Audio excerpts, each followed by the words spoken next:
파주시에 있는 도반주조 양조장에 와 있습니다. 양조장 대표님을 모시고 이 얘기를 들어보도록 하겠습니다. 안녕하세요. 네, 안녕하세요. 네. 예. 여기가 파주 이제 금촌. 네, 금촌입니다. 네. 여기 금촌 초등학교 동창회 형판이 있던데 금촌 초등학교 나오셨습니까? 네네. 64에 나왔습니다. 네. 예. 그러면 여기 토박이시네요? 네, 토박입니다. 방 대표님께서는 그 네. 도반주조라는 양조장을 만들었는데 도반이 지금 이렇게 친구들한테 도반입니까? 네, 맞습니다. 어떻게 해서 그 이름을 짓게 되셨는지요? 첫 번째는 양조 일을 처음에 배우면서 이 술 빚는 일이 돌을 닦는 거라고 제가 비슷한 생각이 들더라고요. 그래서 이제 좀 쌀 씻으면서 멍한 느낌, 뭐 발효되는 시기가 성격이 급하다 보니까 발효가 되는 걸 기다리면서 기다림이 또 돌을 닦는 느낌이 들어서 그런 느낌과 사업을 하다 보니까 혼자 가는 게 아니라 친구들과 같이 가야겠다는 생각이 들겠더라고요. 그래서 우연치 않게 회사 이름을 정하기 전에 너무 어려웠는데 책에서 좋은 구절을 봐서 제가 도반주조라고 술을 같이 빚는 친구들이란 뜻으로 같이 이제 인생을 같이 살아가자는 의미로 도반주조라고 이름을 짓게 되었습니다. 그러면은 지금 네. 함께 하시는 분이 계시네요, 양조를. 그분은 어떤 분이신가요? 같이 양조를 하시는 분은 전통주 소믈리에 출신이시고, 네. 그리고 현재 전통주 칵테일과 뭐 위스키, 뭐 이런 전통주를 취급하고 있는 바를 운영하고 있습니다. 파주시 교화동에서 운영을 하고 있고요. 네. 그곳에서 저희 서드 막걸리를 가지고 칵테일도 만들고 또 바틀로 판매도 하고 바를 같이 겸지고 운영을 하고 있고요. 파주에 LG라는 대기업이 있는데 그 연구원 친구 한 명이 또 와서 일을 도와주고 있거든요. 그래서 같이 일하는 친구들도 있고 앞으로 이제 저희가 열심히 노력해서 회사가 커지다 보면 같이 일하는 친구들과 술을 빚는다는 의미로 해서 도반주조라 짓게 되었습니다. 도반주조 함께하고 계신 이사님이 파주시에서 칵테일 바를 하고 있으니까 네네. 훨씬 더 홍보하기도 쉽고 네네. 또 소비자의 반응도 볼 수가 있네요. 네네네. 사실 이제 저희가 처음에 술을 제품을 출시하기 전에 네. 테스트를 많이 거치지 않습니까? 그래서 이제 바에서 저희가 이제 판매용은 아니고 사실 웰컴 드링크처럼 네. 손님들한테 맛이 어떤가를 사실 테스트를 많이 했거든요. 그래서 네. 바를 이용해서 파파살롱이라는 바가 있어서 많이 이용을 하게 됐습니다. 네. 이제 파주시가 이제 유입한 인구가 많고 계속 성장하는 네네. 도시인데 이 파주에 또 양조장들도 많이 생겨나고 있고 네. 또 뭐 교활할지 이렇게 한강 하구 쪽에 그 기름진 땅이 있어서 쌀들도 상당히 이렇게 차별화되어 있는데 네. 지금 이 앞에 이 술 이름이 서드? 네. 서드인가요? 네. 국제적인 그 조직에 또 몸담고 있어서 그런지 이 이름이 좀 남다른데 이 술에 대한 이름에 대해서 좀 소개를 해주시죠. 처음에 이제 술에 대한 공부를 하면서 네. 과연 이 술이 내 인생에 주는 의미가 뭐가 있을까? 인생을 생각을 해보니 가장 중요한 첫 번째가 사랑이고 두 번째가 이제 일이고 세 번째가 내 개인의 삶 정도 된다고 했을 때 제 삶을 이 서드 막걸리에 함께 했으면 좋겠다. 세 번째 정도 되면 되겠다. 네. 그리고 이제 사실 아직 스타트업 회사다 보니 막걸리 업계에서 1등까지는 욕심이고 네. 3등까지만 해보자. 네. 동메달까지는 메달을 주니까 네. 네. 충분히 일하고 막걸리하고 연결될 수도 있는 건데 술이 조금 더 인생을 풍요롭게 하는데 쓰는 기제로서 해석을 하신 거네요. 네네. 네.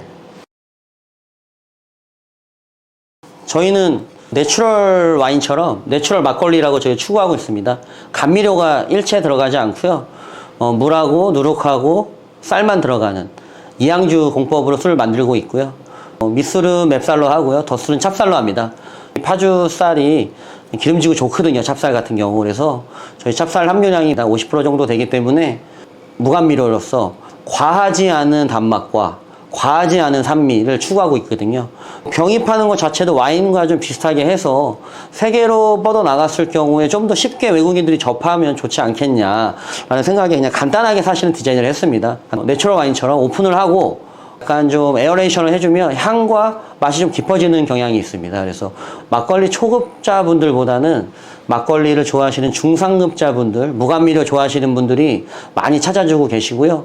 감미료 들어간 막걸리가 나쁘다는 게 아니고 저희는 그래도 건강한 술을 좀 만들자는 생각을 했습니다. 그래서 라벨 같은 경우도 재활용이 가능한 라벨, 병 같은 경우도 재활용이 가능한 유리병을 선택을 했고 손으로 저희 직접 다 작업을 하기 때문에 좀 힘들게 만들고 있습니다. 그래서 이 서드 술에 들어가는 특징 중에 하나가 강 건너의 김포에서 나는 누룩을 사용하고 있는데요.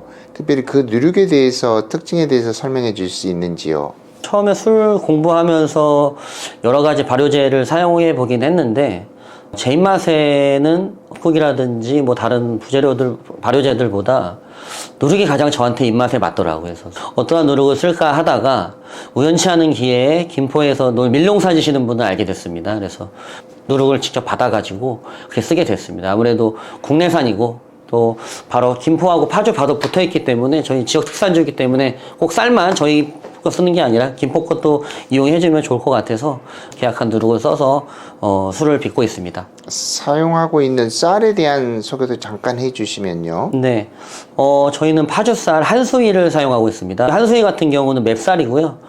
파주시 관내에 있는 모든 농사짓는 쌀을 그래서 파주시 특산물로 지정이 됐습니다. 1년 내내 똑같은 맵쌀을 공급받고 있고요.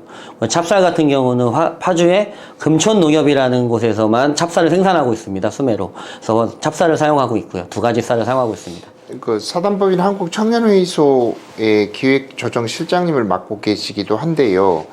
한국 문화를 알리는데 특히 한국의 청년들의 정서와 문화를 알리고 또 세계 청년들과 소통하시는 일을 하고 계시는데요. 막걸리가 이 세계 청년들과 어떻게 소통할 수 있을 것인지에 대한 생각을 갖고 계신다면은 한 말씀 좀 해주시죠. 이 제이씨라는 조직이 일반적으로 생소하신 분들이 많이 있을 거예요. 제이씨라는 조직은 이제 한국에 6.25 전쟁 때 들어와서 70년 정도 된 역사를 가지고 있습니다. 그래서 저도 활동한 지 한 12년 정도 됐는데 원시티 원 로컬이라는 게 있어서 외국에도 마찬가지로 한 지역에 한 개의 모임이 있습니다. 저는 이제 파주 제이씨 출신이고 경기도 부회장을 하고 한국 제이씨 이제 기획조정실장을 하고 있는데 전국에 있는 청년들을 만나면서 지도자 능력 개발, 개인 능력 개발, 지역사회 발전, 국제화의 우호 증진 이렇게 4가지 중점 사업을 하고 있고 청소년들하고 지역사회 발전을 위해서 저희가 많이 희생을 했습니다. 선배님들도 열심히 하고 있고 최용석 세계장님이 골든블루 부회장님으로 계십니다. 그래서 저희 제이씨 조직에 골든블루에서 후원을 많이 해주고 있고 이상현 중화장님께서도 막걸리를 되게 좋아하세요. 알코올 9도인데요. 네. 술을 한번 맛보도록 하겠습니다. 탄산이 없고 음김이 부드러워서 여자분들이 많이 좋아하세요. 네. 발효 기간이 긴가요? 저희 발효 기간은 한 열흘 정도 열흘 잡고 정도? 있고요. 네. 숙성 기간은 한 달 정도 잡고 있습니다. 아, 네. 숙성이 길어서 네. 그 기간 동안에 후발효되는 탄산들이 거의 다 네네. 잠잠해져 있는 그런 네네. 상태네요. 5분 정도 캡을 좀 열어놓으라고 설명을 드리거든요. 네. 브로셔의 향이 좀 살아나게끔. 그래서 음식을 또 먹다 보면은 이제 조미료를 좀 싫어하게 되는 상황이 생겨서 네. 술도 마찬가지로 단맛이 좀 강하지 않고 네. 또 산미도 강하지 않고 네. 그 밸런스를 잡는 걸 많이 했습니다. 그래서 5분 정도 네네. 공기하고 접촉을 네네. 하거나 조금 흔들어주고 마시면 맛이 더 네네. 살아납니까? 네, 훨씬 살아납니다. 네.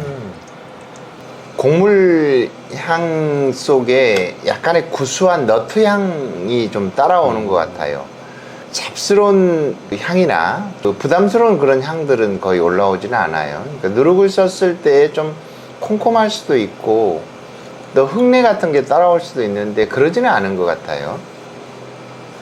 약간 풋과일의 냄새들도 조금 따라오는데 그렇게 농밀하지는 않지만 첫맛은 아주 순하고요.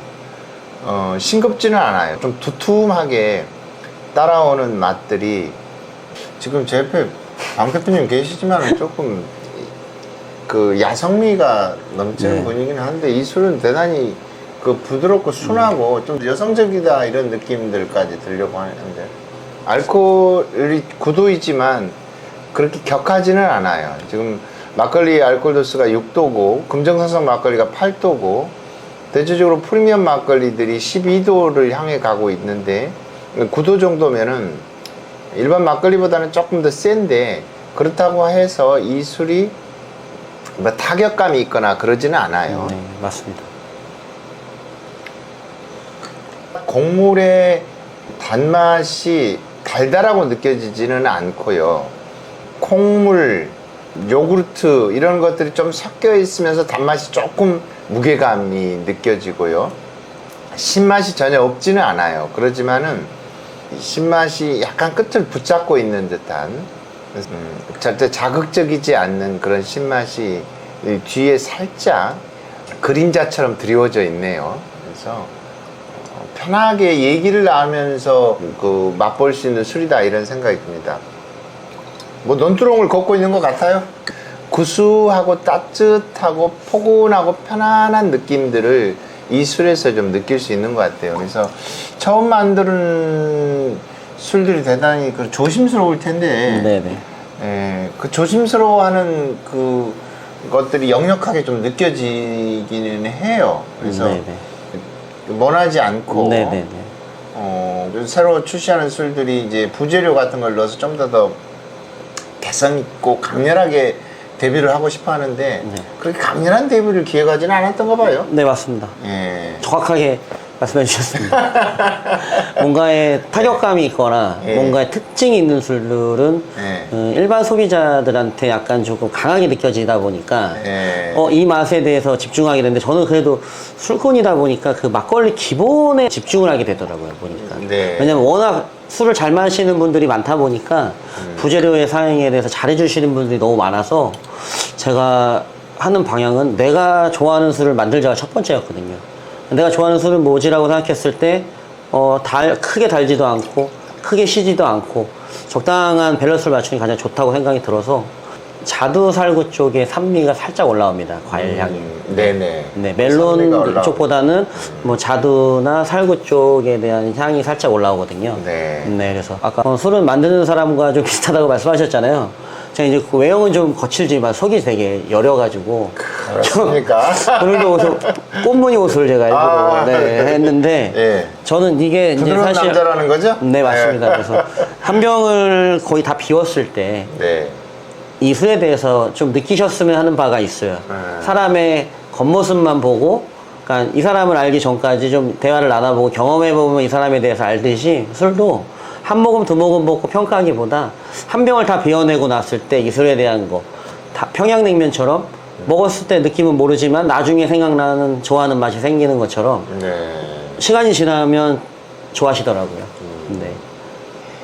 누룩으로 빚었던 한국의 고유한 막걸리의 특징들을 더반 주제의 첫 번째 작품이 잘 반영하고 있지 않는가 이런 생각이 들고 이런 순수한 술맛이 좀 더 많아졌으면 좋을 것 같고 그런 술들을 두려움 없이 네. 지금 이 술을 만들어낸 거죠? 네, 맞습니다. 멀리 보고 있습니다. 멀리 보고 네, 멀리 보고 있었어요. 있습니다. 네, 네. 네. 그렇게 해서 만들어내 주셨는데 이 술을 맛보고 또 우리 술에 관심 있는 분들의 평가가 더 이어졌으면 합니다. 네. 오늘 말씀 감사합니다. 네.